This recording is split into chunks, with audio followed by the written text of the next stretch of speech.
जय हिंद दोस्तों, मैं हूं देश दीपक चौधरी। दोस्तों, कल मैं आप लोगों से बोला था कि करंट अफेयर्स का एक सीरीज स्टार्ट करूंगा। तो आज से वो सीरीज हम लोग स्टार्ट कर रहे हैं। ये सीरीज क्रॉनिकल मैगजीन से होगा। अभी आपने देखा आरओ का जो प्रारंभिक परीक्षा हुआ था उसमें 18 क्वेश्चन करंट अफेयर से पूछे गए थे, जिसमें से 14 से 15 क्वेश्चन डायरेक्ट क्रॉनिकल मैगजीन से आया है। ठीक है, तो क्रॉनिकल मैगजीन बहुत अच्छी मैगजीन है। मंथली इसको हम लोग कवर करेंगे। ठीक है, और ये हम लोग 60 नोट से कवर करेंगे। देखिए, यदि आप मैगजीन पढ़ते हैं, 1 मंथ का 2 मंथ का पढ़ते हैं, तब तो ईजिली पढ़ सकते हैं आप। लेकिन वहीं जब आपको साल भर का करंट अफेयर पढ़ना पड़ता है मैगजीन से, तो काफ़ी चैलेंजिंग हो जाता है। ठीक है, तो इसीलिए एक शॉर्ट नोट्स निकाल रहे हैं हम लोग। ठीक है, तो उसी के थ्रू आप लोगों को पढ़ाया जाएगा। ठीक है, इससे जल्दी से तैयार हो जाएगा और समय भी कम लगेगा। ठीक है, तो चलिए स्टार्ट करते हैं। आगे हम बताएंगे कि इसका पीडीएफ आप कैसे प्राप्त कर सकते हैं। ठीक है, चलिए सेशन को स्टार्ट करते हैं। सबसे पहले हम लोग जनवरी 2024 का करंट अफेयर पढ़ेंगे। जनवरी, फरवरी ऐसे करके पढ़ेंगे। जब कैलेंडर आ जाएगा तो उसी के अनुसार हम लोग बैक मंथ का भी पढ़ लेंगे। दिसंबर 2023 वगैरह का भी पढ़ लेंगे। ठीक है, पहले कैलेंडर आ जाने दीजिए, उसी के अनुसार फिर डिसाइड किया जाएगा। तो अब इसमें हम लोग यूपी का करंट अफेयर देखते हैं। सबसे पहले देखिए, पहला है पीएम श्री स्कूल। ठीक है, तो पीएम श्री स्कूल एक केंद्र प्रायोजित योजना है और इसकी शुरुआत 2022 में की गई थी। ठीक है, इसका उद्देश्य क्या है? इसका उद्देश्य है 5 वर्षों में पूरे भारत में 14,500 स्कूलों को अपग्रेड किया जाएगा। ठीक है, तो 5 वर्ष में पूरे भारत में 14,500 स्कूलों को अपग्रेड करने का इसका उद्देश्य है। और ये नई शिक्षा नीति 2020 से इसको जोड़ा जाएगा। ठीक है, तो नई शिक्षा नीति 2020 से इसको जोड़े जाने का लक्ष्य रखा गया है। ठीक है, और इसमें देखिए 928 पीएम श्री स्कूलों का शुभारंभ किया गया है। अभी इसके तहत 928 पीएम श्री स्कूलों का शुभारंभ किया गया है और ये शुभारंभ उत्तर प्रदेश में किया गया है। किसके द्वारा किया गया है? तो याद रखिएगा, केंद्रीय शिक्षा तथा कौशल विकास एवं उद्यमिता मंत्री धर्मेंद्र प्रधान के द्वारा इसको प्रारंभ किया गया है। ठीक है, यूपी में 1753 स्कूलों को पीएम श्री स्कूलों के रूप में अपग्रेड किया जाएगा। ठीक है, तो इस योजना के तहत उत्तर प्रदेश में 1753 स्कूलों को पीएम श्री स्कूल के रूप में अपग्रेड किया जाएगा। ठीक है, चलिए आगे बढ़ते हैं। देखिए, भारत में बहुआयामी गरीबी 2005 है। ठीक है, इसको किसने जारी किया है? तो याद रखिएगा, बहुआयामी गरीबी जो भारत में जारी की जाती है वो नीति आयोग के द्वारा जारी की जाती है। ठीक है, तो उत्तर प्रदेश में बहुआयामी गरीबी का स्टेटस क्या है देख लेते हैं। देखिए, विगत 9 वर्षों में सर्वाधिक संख्या बाहर हुई है। तो कहाँ पर? तो उत्तर प्रदेश में विगत यानी कि पिछले 9 वर्षों में सर्वाधिक संख्या बहुआयामी गरीबी से बाहर हुई है। बाहर निकले लोगों की संख्या कितनी है? तो याद रखिएगा 5.94 करोड़ है। ठीक है, ये 9 वर्षों में 5.94 करोड़ लोग बाहर निकले हैं बहुआयामी गरीबी से उत्तर प्रदेश में। ठीक है, यदि पिछले 5 वर्षों का देखें तो पिछले 5 वर्षों में 3.43 करोड़ लोग इससे बाहर निकले हैं। तो कितनी कमी आई है? पहले की अपेक्षा कितनी कमी आई है? तो देखते हैं। पहले उत्तर प्रदेश में बहुआयामी गरीबी कितनी थी? 2015-16 में कितनी थी? 37.68% थी, जो कि घट करके 2022-23 में कितनी हो गई है? 17.40% हो गई है। ठीक है, भारत में बहुआयामी गरीबी की स्थिति क्या है देख लेते हैं। देखिए, भारत में 2013-14 में बहुआयामी गरीबी कितनी थी? 29.17% था। ठीक है, जो कि घट करके 11.28% हो गया है। ठीक है, तो भारत के संदर्भ में देखा जाए तो भारत में बहुआयामी गरीबी से कुल कितने लोग बाहर हुए हैं? तो याद रखिएगा 24.82 करोड़ लोग बाहर हुए हैं। उत्तर प्रदेश में कितने हुए हैं? 5.94 करोड़ लोग, यानी कि लगभग 6 करोड़ लोग उत्तर प्रदेश में बाहर हुए हैं और लगभग जो है 25 करोड़ लोग पूरे भारत में बाहर हुए हैं। ठीक है, बहुआयामी गरीबी से। चलिए आगे बढ़ते हैं। देखिए इस तरह से पढ़ेंगे तो समय भी कम लगेगा और रिवीजन करना इजी होगा और जल्दी से जो है जो फैक्ट हैं वो तैयार हो जाएंगे। ठीक है, चलिए देखते हैं। उत्तर प्रदेश के प्राथमिकता वाले क्षेत्र है। देखिए नाबार्ड के अनुसार है, उत्तर प्रदेश के प्राथमिकता वाले क्षेत्र में ऋण प्रवाह में वृद्धि होने का अनुमान है। ठीक है, नाबार्ड का अनुमान है कि 5.73 ट्रिलियन रुपया 2024-25 तक पहुंचने का अनुमान है। ठीक है, किस क्षेत्र में? उत्तर प्रदेश के प्राथमिकता वाले क्षेत्र में। ठीक है, प्राथमिकता वाले क्षेत्र कौन से हैं? एमएसएमई और सेवा क्षेत्र। यूपी का $1 ट्रिलियन अर्थव्यवस्था बनने का लक्ष्य कब तक रखा गया है? तो याद रखिएगा 2027-28 तक है। ठीक है, यहाँ से क्वेश्चन पूछा जा सकता है, काफ़ी इम्पोर्टेंट है। उत्तर प्रदेश ने $1 ट्रिलियन अर्थव्यवस्था बनने का लक्ष्य 2027-28 तक रखा है।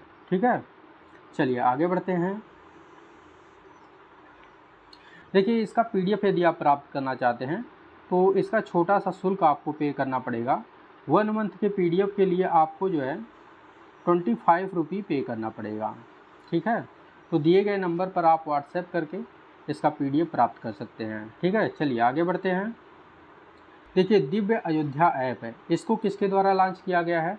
तो इसको योगी आदित्यनाथ के द्वारा लॉन्च किया गया है और ये पर्यटन पर केंद्रित है। यह सुविधा प्रदान करेगा, यानी यह क्या सुविधा प्रदान करेगा? तो ये जो है होटल एवं कैब बुकिंग, मुख्य पर्यटन और धार्मिक स्थलों की जानकारी एक ही स्थान पर जो है प्रदान करेगा। देखिए नेक्स्ट है, उत्तर प्रदेश देश की दूसरी सबसे बड़ी अर्थव्यवस्था। उत्तर प्रदेश की कुल GDP कितना है? तो याद रखिएगा 2021-22 में 16.45 लाख करोड़ रुपया था और 2022-23 में कितना हो गया है? 22.58 लाख करोड़ रुपया हो गया है। ये एक साल में बढ़ करके इतना हो गया है, 22.58 लाख करोड़ रुपया हो गया है। राष्ट्रीय आय में उत्तर प्रदेश का योगदान कितना है? तो याद रखिएगा 9.2% है। ठीक है, देखिए एमएसएमई क्षेत्र में शेष 3 राज्य, इसमें जो है सर्वाधिक पंजीकृत एमएसएमई। ठीक है, तो सर्वाधिक पंजीकृत एमएसएमई कहाँ पर है? तो याद रखिएगा पहले स्थान पर जो है महाराष्ट्र है। ठीक है, यहाँ पर जो है 17.2% जो है एमएसएमई जो है पूरे देश के जो है रजिस्टर्ड हैं। ठीक है, दूसरे स्थान पर तमिलनाडु है, यहाँ पर जो है 10% हिस्सेदारी है और जो है तीसरे स्थान पर उत्तर प्रदेश है। उत्तर प्रदेश की हिस्सेदारी क्या है? 9.4% है। ठीक है, यूपी के कई शहर एमएसएमई क्लस्टर के रूप में उभरे हैं, जैसे आगरा, कानपुर, वाराणसी, लखनऊ, मेरठ, गाजियाबाद। औद्योगिक निकायों हेतु 2940 करोड़ रुपए की मंजूरी किसके द्वारा प्रदान की गई है? उत्तर प्रदेश सरकार के द्वारा। ठीक है, औद्योगिक निकायों के विकास हेतु। चलिए आगे बढ़ते हैं। नेक्स्ट है स्वच्छ सर्वेक्षण 2023। सबसे स्वच्छ गंगानगर, सबसे स्वच्छ गंगानगर कौन सा है? तो याद रखिएगा पहले स्थान पर वाराणसी है, दूसरे स्थान पर प्रयागराज है, तीसरे स्थान पर बिजनौर है। तीनों कहाँ के हैं? यूपी के हैं। ठीक है, नोएडा की बात करें तो 1 लाख से 10 लाख तक की आबादी श्रेणी में गार्बेज फ्री सिटी में 5 स्टार रैंकिंग प्राप्त करने वाला नोएडा है।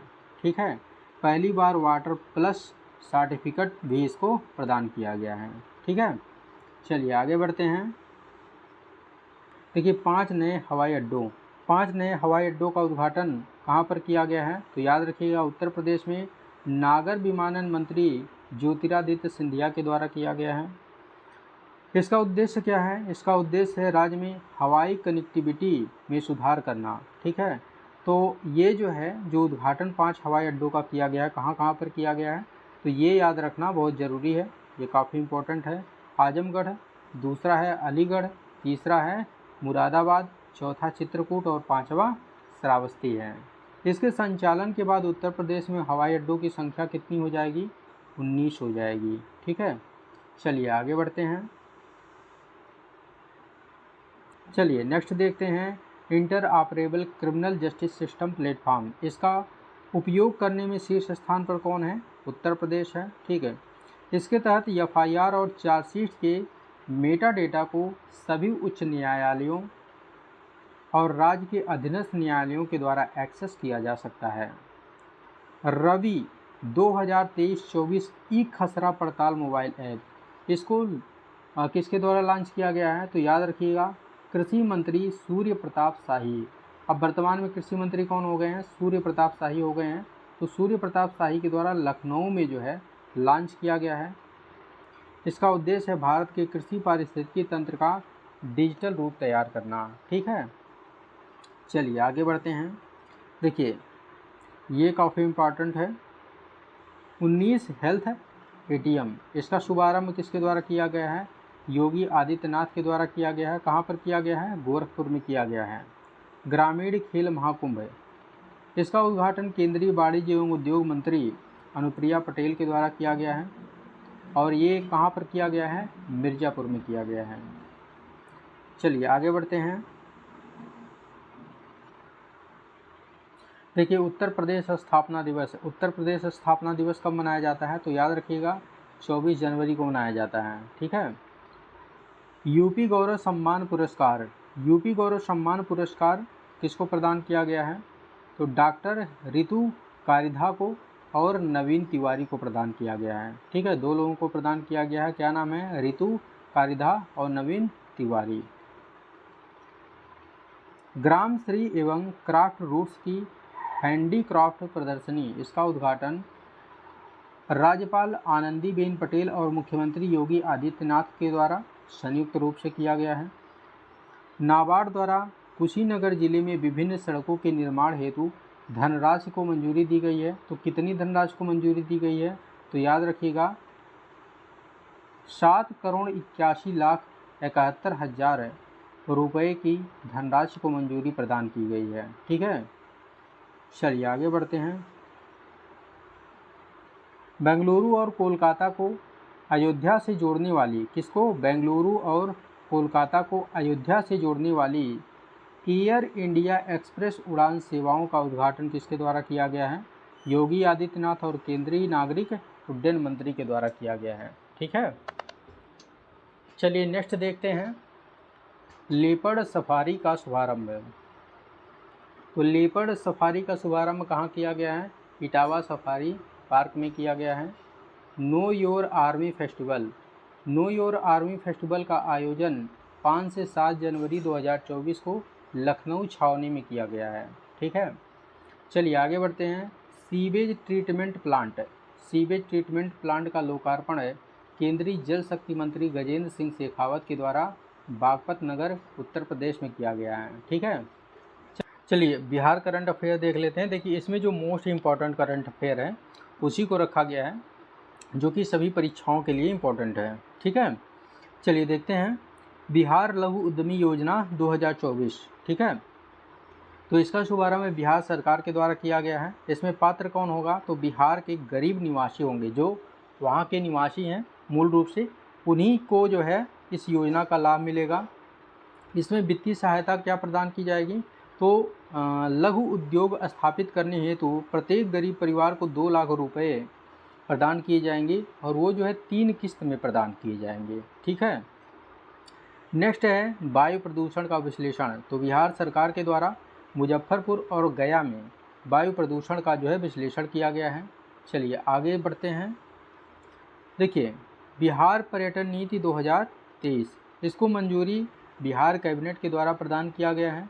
इसका उद्देश्य है राज्य में पर्यटन स्थलों के पास आधारभूत बुनियादी ढांचे का विकास करना, यानी कि पर्यटन स्थलों के आसपास इंफ्रास्ट्रक्चर का विकास करना। नेक्स्ट है मोस्ट इम्पॉर्टेंट है, यहाँ पर स्टार लगा लीजिएगा, ये काफ़ी इम्पॉर्टेंट है। बाल विवाह पर रिपोर्ट, बाल विवाह पर रिपोर्ट किसने जारी किया है? तो लेसेंट ग्लोबल हेल्थ जर्नल के द्वारा जारी किया गया है। किसके द्वारा? लेसेंट ग्लोबल हेल्थ जर्नल के द्वारा बाल विवाह पर एक रिपोर्ट जारी किया गया है। देश में 1993 से 2021 के मध्य लड़कियों के बाल विवाह में कमी आई है। कितनी कमी आई है? 50 लाख की कमी आई है। ठीक है, देश के 4 राज्यों की बाल विवाह में हिस्सेदारी कितनी है? तो याद रखिएगा 50% है। कौन से 4 राज्य हैं वो? बिहार है, पश्चिम बंगाल है, उत्तर प्रदेश और महाराष्ट्र है। देखिए सर्वाधिक बाल विवाह यानी कि लड़कियों के मामले में सर्वाधिक बाल विवाह कहाँ पर हुआ है? बिहार में हुआ है। उसके बाद पश्चिम बंगाल का स्थान आता है, तीसरे स्थान पर उत्तर प्रदेश है और चौथे स्थान पर कौन है? महाराष्ट्र है। ठीक है। यदि लड़कों के मामले में देखा जाए तो सर्वाधिक बाल विवाह कहाँ पर हुआ है? गुजरात में हुआ है और दूसरे स्थान पर बिहार है, तीसरे स्थान पर पश्चिम बंगाल है और लड़कों के मामले में जो है चौथे स्थान पर उत्तर प्रदेश है। गंगा पर 4556 मीटर लंबे पुल का निर्माण कहाँ पर किया जा रहा है? तो याद रखिएगा बिहार में किया जा रहा है। यह दीघा और सोनपुर को जोड़ेगा। 6 लेन का केबल आधारित पुल है। ठीक है, चलिए आगे बढ़ते हैं। अन्य राज्यों से कुछ इम्पोर्टेंट करंट अफेयर देख लेते हैं। देखिए झारखंड के 17 जिलों को सूखा प्रभावित जिला घोषित किया गया है। गरीबी रेखा से बाहर आने में मध्य प्रदेश तीसरे स्थान पर है। यह जो है नीति आयोग के अनुसार है। गरीबी रेखा से बाहर आने में मध्य प्रदेश किस स्थान पर है? तीसरे स्थान पर है। विश्व बैंक के अनुसार गरीबी रेखा के नीचे दिन में 180 रुपये कम आय अर्जित करने वाले, ठीक है, तो विश्व बैंक के अनुसार है गरीबी रेखा के नीचे कौन आता है? जो दिन में जो है 180 रुपये से कम आय अर्जित करता है उसे जो है गरीबी रेखा के नीचे माना जाता है, यानी बीपीएल के नीचे माना जाता है, बीपीएल श्रेणी में माना जाता है। ठीक है। स्वच्छता सर्वेक्षण 2023, इसका आयोजन जो है नई दिल्ली के भारत मंडपम में किया गया है और ये जो है इसका पुरस्कार किसके द्वारा प्रदान किया गया है? राष्ट्रपति के द्वारा प्रदान किया गया है। ठीक है। तो सबसे स्वच्छ शहर की श्रेणी में पहले स्थान पर कौन है? इंदौर है। 7वीं बार जो है इंदौर पहले स्थान को प्राप्त किया है और इस बार जो है सूरत है भी इंदौर के साथ जो है पहले स्थान पर है। पिछले साल दूसरे स्थान पर था लेकिन इस बार जो है पहले स्थान पर आ गया है। तो इंदौर और सूरत संयुक्त रूप से पहले स्थान पर है, दूसरे स्थान पर कोई नहीं है। ठीक है। तीसरे स्थान पर कौन है? नवी मुंबई है। तो सबसे स्वच्छ शहर ये हैं। सबसे स्वच्छ राज्यों की बात करें तो सबसे स्वच्छ राज्यों में पहले स्थान पर महाराष्ट्र है, दूसरे स्थान पर मध्य प्रदेश है, तीसरे स्थान पर कौन है? छत्तीसगढ़ है। चलिए आगे बढ़ते हैं। देखिए 99वां अंतर्राष्ट्रीय तानसेन समारोह, इसका आयोजन कहाँ पर हुआ है? मध्य प्रदेश के ग्वालियर में हुआ है। ठीक है। यह एक तबला वादन प्रतियोगिता है। सर्वश्रेष्ठ प्रदर्शन किसने किया है? निकिता ने किया है। ठीक है, याद रखिएगा निकिता के द्वारा सर्वश्रेष्ठ प्रदर्शन किया गया है। डोपिंग रोधी जागरूकता सत्र, तो डोपिंग रोधी जागरूकता सत्र का आयोजन कहाँ पर किया गया है?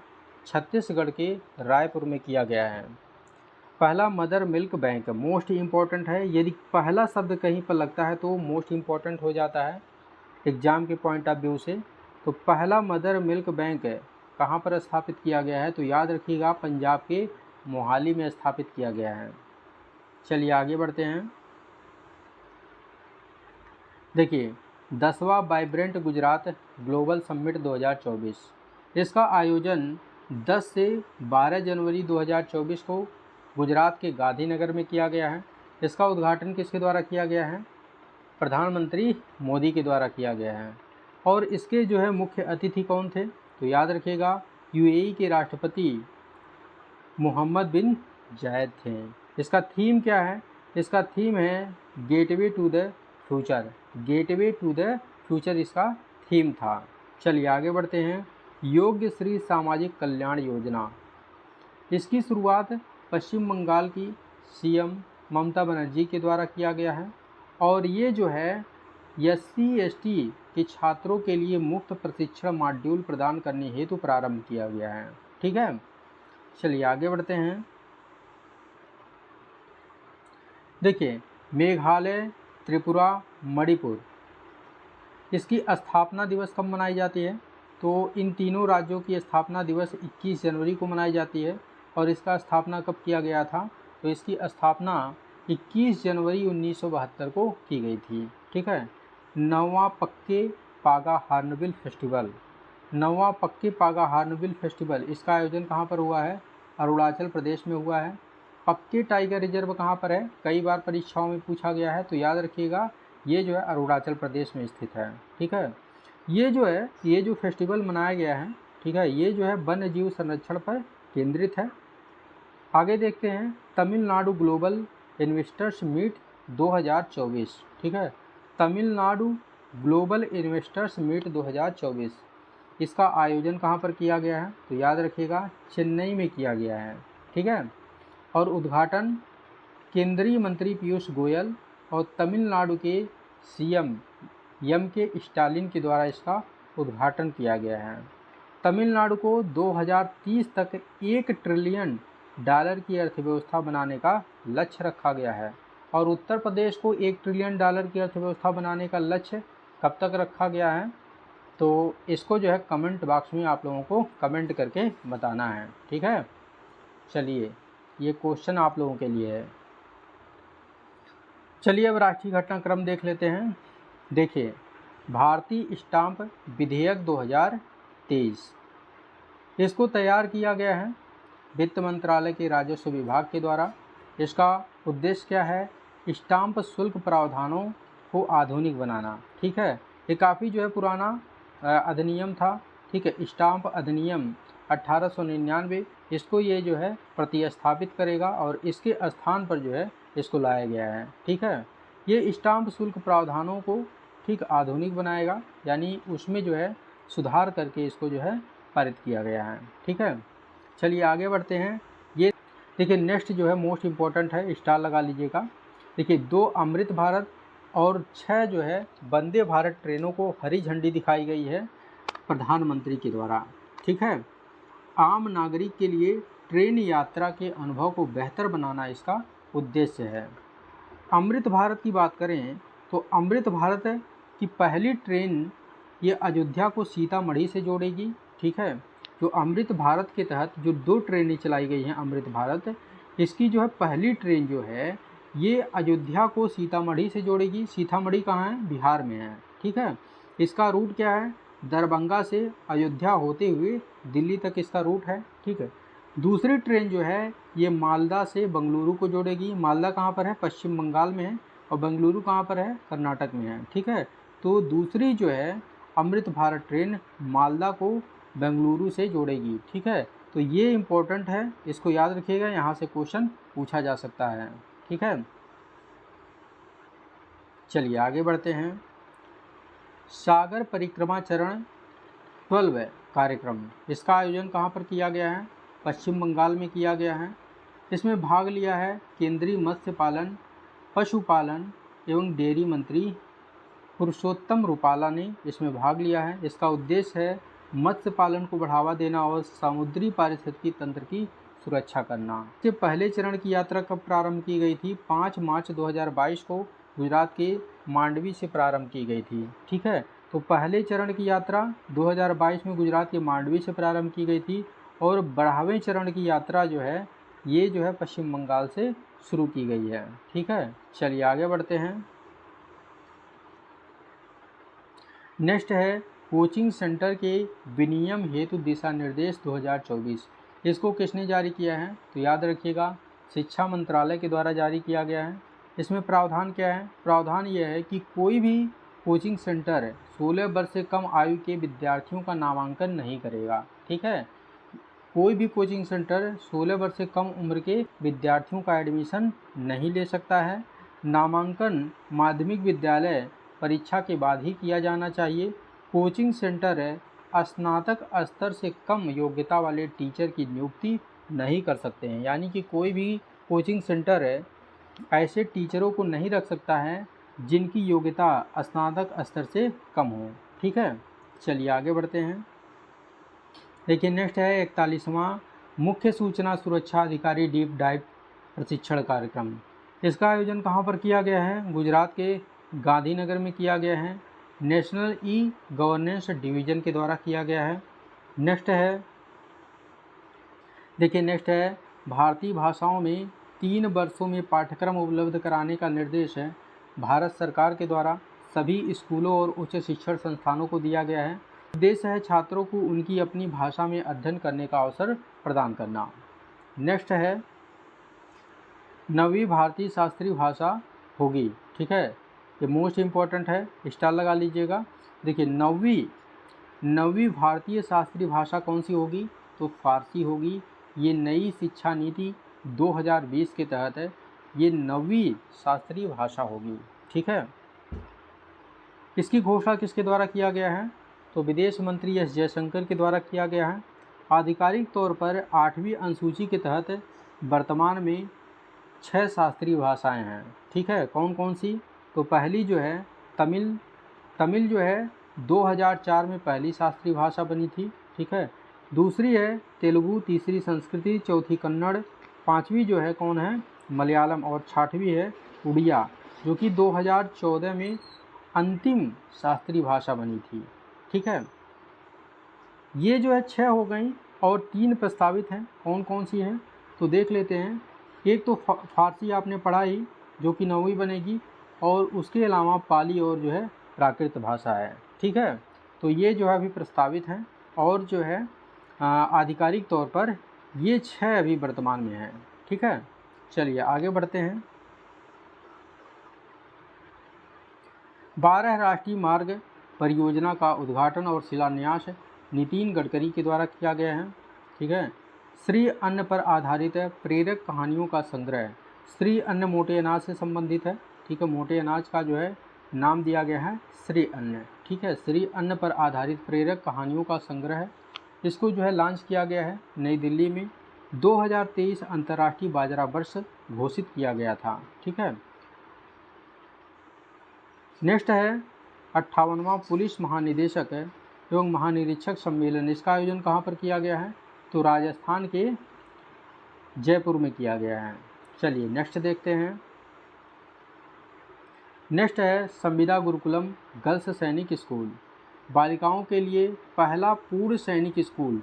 तो देखिए पहला शब्द यहाँ पर ही है, तो ये भी जो है मोस्ट इम्पोर्टेंट हो जाएगा, ठीक। इसका उद्घाटन कहाँ किया गया है, तो मथुरा के वृंदावन में किया गया है। किसके द्वारा किया गया है, तो रक्षा मंत्री राजनाथ सिंह के द्वारा इसका उद्घाटन किया गया है। भारत सरकार का देश में 100 सैनिक स्कूलों की स्थापना का लक्ष्य है, ठीक है। नेक्स्ट देखते हैं। अगला है नौसेना अफसरों के बैच का नया लोगो, किसके द्वारा जारी किया गया है, भारतीय नौसेना के द्वारा जारी किया गया है। इसका डिजाइन कहाँ से लिया गया है, तो याद रखिएगा नौसैन्य ध्वज से लिया गया है, ठीक है। ये जो है प्रेरित है शिवाजी की राजमुद्रा से। राजमुद्रा को शामिल करना गुलामी की मानसिकता को त्यागने के प्रयास के रूप में है, ठीक है। नेक्स्ट देखते हैं।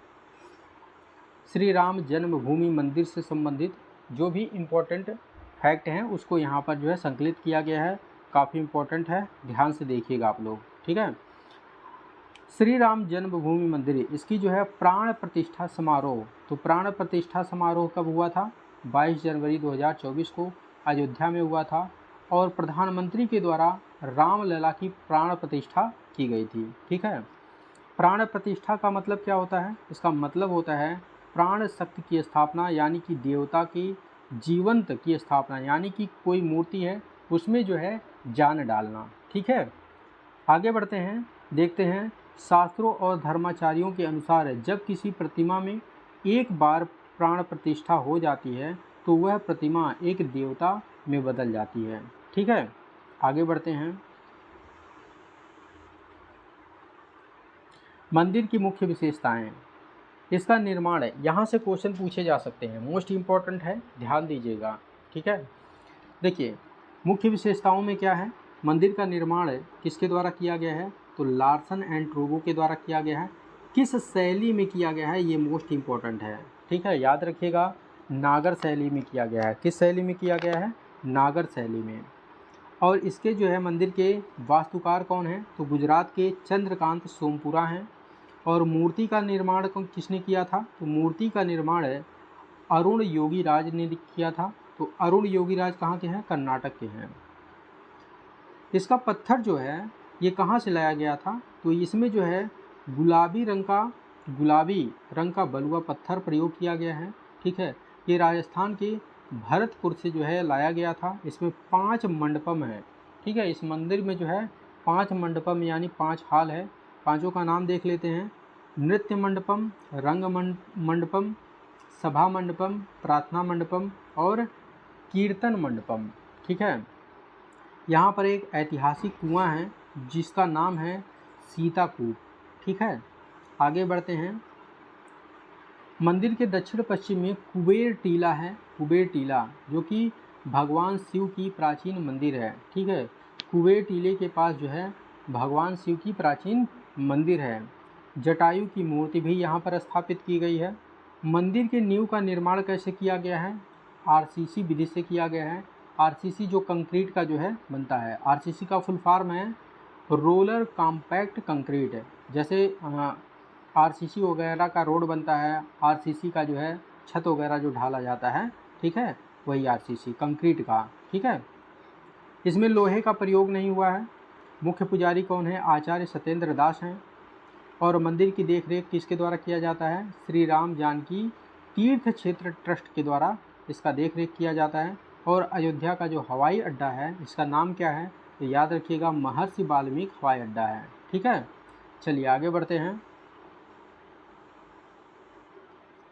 नेक्स्ट है 800 ईसा पूर्व पुरानी मानव बस्ती के प्रमाण। तो इसकी खोज कहाँ पर हुई है? तो गुजरात के बड़नगर में इसकी खोज हुई है। ठीक है। जो कि प्रधानमंत्री का जो है पैतृक गांव है। ठीक है। उत्खनन कार्य का नेतृत्व किसने किया है? तो भारतीय पुरातत्व सर्वेक्षण ASI के द्वारा इसका नेतृत्व किया गया है। यहाँ से क्या प्राप्त हुआ है? तो याद रखिएगा मिट्टी के बर्तन, तांबा, सोना, चांदी, लोहा और चूड़ियाँ प्राप्त हुई हैं। इसे एक ही किले में भारत का सबसे पुराना जीवंत शहर माना जा रहा है। ठीक है। नेल्लीकट्टू खेल। ठीक है। इसमें बैलों को इंसानों से लड़ाया जाता है। ये जो है तमिलनाडु में पोंगल के अवसर पर जो है यानी कि मकर संक्रांति के अवसर पर जो है आयोजित किया जाता है। 2014 में जो है सुप्रीम कोर्ट के द्वारा इस पर प्रतिबंध लगा दिया गया था। 2017 में एक अध्यादेश पारित करके तमिलनाडु सरकार के द्वारा इस प्रतिबंध को हटा दिया गया और 2023 में पुनः सुप्रीम कोर्ट में जो है रिट फाइल किया गया, लेकिन सुप्रीम कोर्ट ने इस कानून को जो है फिर से प्रतिबंधित नहीं किया और इस कानून को जो है बरकरार रखा है। ठीक है। चलिए आगे बढ़ते हैं। गोल मेला। गोल मेला का आयोजन कहाँ पर किया गया है? तो जम्मू कश्मीर के उधमपुर में जगन्नाथ मंदिर में इसका जो है गोल मेला का आयोजन किया गया है। भारत में 2 प्राचीन मंदिर भगवान जगन्नाथ को समर्पित हैं। एक है उड़ीसा में जो है पुरी में और जम्मू कश्मीर के उधमपुर में। ठीक है। चलिए आर्थिक घटनाक्रम देखते हैं। देखिए विश्व का चौथा सबसे बड़ा शेयर बाजार। तो विश्व का चौथा सबसे बड़ा शेयर बाजार कौन बना है? भारत बना है। और किसको पीछे छोड़ा है? हांगकांग को पीछे छोड़ा है। ठीक है। किसके अनुसार? ब्लूमबर्ग के अनुसार। ठीक है। तो प्रथम 3 कौन कौन से हैं? भारत तो चौथा है, तो प्रथम 3 कौन कौन से हैं? तो प्रथम 3 हैं, पहले स्थान पर अमेरिका है, दूसरे स्थान पर चीन है और तीसरे स्थान पर जापान है। विश्व का सबसे बड़ा डेरिवेटिव एक्सचेंज है। ठीक है। तो नेशनल स्टॉक एक्सचेंज भारत का है। किस मामले में है? तो कारोबार वाले अनुबंधों की संख्या के हिसाब से ये जो है विश्व का सबसे बड़ा डेरिवेटिव एक्सचेंज है। ठीक है। चलिए आगे बढ़ते हैं। भारत का सबसे तेज़ी से बढ़ती अर्थव्यवस्थाओं में बना रहना। ठीक है। तो एक जो है रेटिंग एजेंसी है फिच, इसने जो है भारत को सबसे तेज़ी से बढ़ती अर्थव्यवस्थाओं में बने रहने का अनुमान लगाया है। इसका अनुमान है कि भारत का जो ग्रोथ रेट है 2023-24 में 6.9% और 2024-25 में 6.5% रहने का अनुमान है। ठीक है। नेक्स्ट देखते हैं मुद्रास्फीति। मुद्रास्फीति संबंधी आंकड़े कौन जारी करता है? तो याद रखिएगा सांख्यिकी एवं कार्यक्रम कार्यान्वयन मंत्रालय के द्वारा ये आंकड़ा जारी किया जाता है। ये जो है क्वेश्चन कई बार पूछा गया है परीक्षाओं में। ठीक है। तो इसको याद रखिएगा मुद्रास्फीति संबंधी आंकड़े कौन जारी करता है? सांख्यिकी एवं कार्यक्रम कार्यान्वयन मंत्रालय। ठीक है। खुदरा मुद्रास्फीति दिसंबर 2023 में 4 महीने के उच्चतम स्तर पर कितना पहुंच गया था? तो 5.69 परसेंट पहुँच गया था। ठीक है, दिसंबर 2023 में खाद्य मुद्रास्फीति कितनी थी? 9.53% थी। आगे बढ़ते हैं। भारतीय रेलवे निर्माण नियमावली 2023, इसका अनावरण किसके द्वारा किया गया है? तो याद रखिएगा, रेल संचार, इलेक्ट्रॉनिक एवं सूचना प्रौद्योगिकी मंत्री अश्विनी वैष्णव के द्वारा नई दिल्ली में किया गया है इसका अनावरण। इससे लाभ क्या होगा? इससे लाभ होगा निर्माण परियोजनाओं को तेज गति से निष्पादित करने में ये मदद करेगा। ठीक है, राष्ट्रीय रेल योजना 2030, इसका उद्देश्य क्या है? राष्ट्रीय रेल योजना का उद्देश्य क्या है? 2030 तक भविष्य के लिए तैयार है रेल प्रणाली का विकास करना। आगे बढ़ते हैं। भारत की जीडीपी वृद्धि दर का अनुमान। ठीक है, तो इंडिया रेटिंग एंड रिसर्च के द्वारा भारत के ग्रोथ रेट का जो है अनुमान लगाया गया है। इसमें बताया गया है कि 2024 में भारत का ग्रोथ रेट क्या होगा? तो 6.7% होगा। इलेक्ट्रिक कारों की बिक्री का रिपोर्ट, ये जो है रिपोर्ट ब्लूमबर्ग के द्वारा जारी किया गया है। विश्व की सबसे बड़ी इलेक्ट्रॉनिक व्हीकल्स मैन्युफैक्चरिंग कंपनी बनी है। तो विश्व की सबसे बड़ी इलेक्ट्रॉनिक व्हीकल्स मैन्युफैक्चरिंग कंपनी कौन बनी है? बिल्ड योज डीम्स, BYD, ये जो है एक चाइनीज कंपनी है। ठीक है, तो याद रखिएगा बिल्ड योज डीम्स। तो 2023 में कंपनी की इलेक्ट्रॉनिक व्हीकल्स बिक्री में कितनी वृद्धि हुई है? तो याद रखिएगा 73% की वृद्धि हुई है। आगे बढ़ते हैं। देखिए, हरित अमोनिया की आपूर्ति के लिए समझौता। तो भारत की नवीकरणीय ऊर्जा कंपनी ACME ग्रुप और जापान की कंपनी IHI कॉरपोरेशन के साथ हुआ है। ओडिशा के गोपालपुर से जापानी कंपनी को हरित अमोनिया की आपूर्ति की जाएगी। भारत का पहला और सबसे बड़ा आभूषण पार्क है, इसको कहाँ पर विकसित किया जाएगा? तो नवी मुंबई में इसको विकसित किया जाएगा। समझौता किसके किसके मध्य हुआ है? तो इसको विकसित करने के लिए समझौता रत्न एवं आभूषण निर्यात संवर्धन परिषद और महाराष्ट्र सरकार के मध्य हुआ है। ठीक है, खादी के लिए मेड इन इंडिया लेबल जारी किया गया है भारतीय गुणवत्ता परिषद के द्वारा। चलिए आगे बढ़ते हैं। देखिए, अंतर्राष्ट्रीय घटनाक्रम, इसको हम लोग कल देखेंगे। देखिए, समय के अभाव के कारण जो है हम लोग थोड़ा थोड़ा जो है पार्ट वाइज देखेंगे। ठीक है, तो बाद में जो है वीडियो को एक ही में मर्ज कर दिया जाएगा, तो कोई दिक्कत वाली बात नहीं है। ठीक है, मिलते हैं नेक्स्ट वीडियो में, तब तक के लिए जय हिंद, जय भारत।